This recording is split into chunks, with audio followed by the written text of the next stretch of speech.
Pada pertemuan kali ini kita akan belajar tentang teks eksplanasi. Teks eksplanasi menjelaskan secara ilmiah proses dan sebab terjadinya suatu fenomena dengan menggunakan ragam bahasa baku yang bersifat universal. Pemaparan dalam teks eksplanasi mudah dimengerti pembaca umum atau tidak terbatas pada kalangan tertentu saja. Teks eksplanasi menjelaskan tentang hubungan sebab akibat dari suatu peristiwa, yakni mengenai mengapa dan bagaimana hal itu bisa terjadi. Ciri-ciri teks eksplanasi. 1.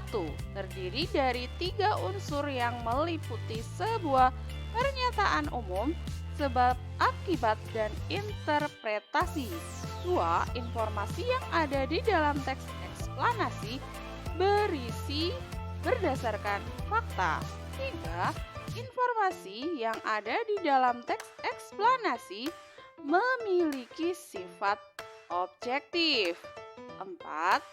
Membahas sebuah peristiwa. 5.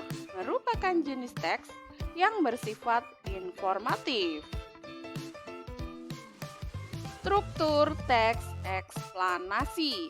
1. Identifikasi fenomena. Mengidentifikasi sesuatu yang akan diterangkan. 2. Penggambaran rangkaian kejadian.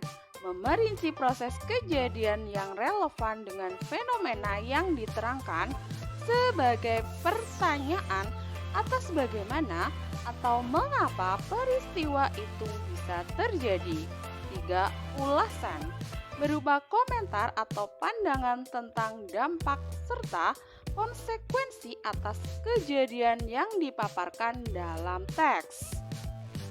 Teks eksplanasi ilmiah adalah teks eksplanasi yang menerangkan suatu proses yang bersifat ilmu pengetahuan alam.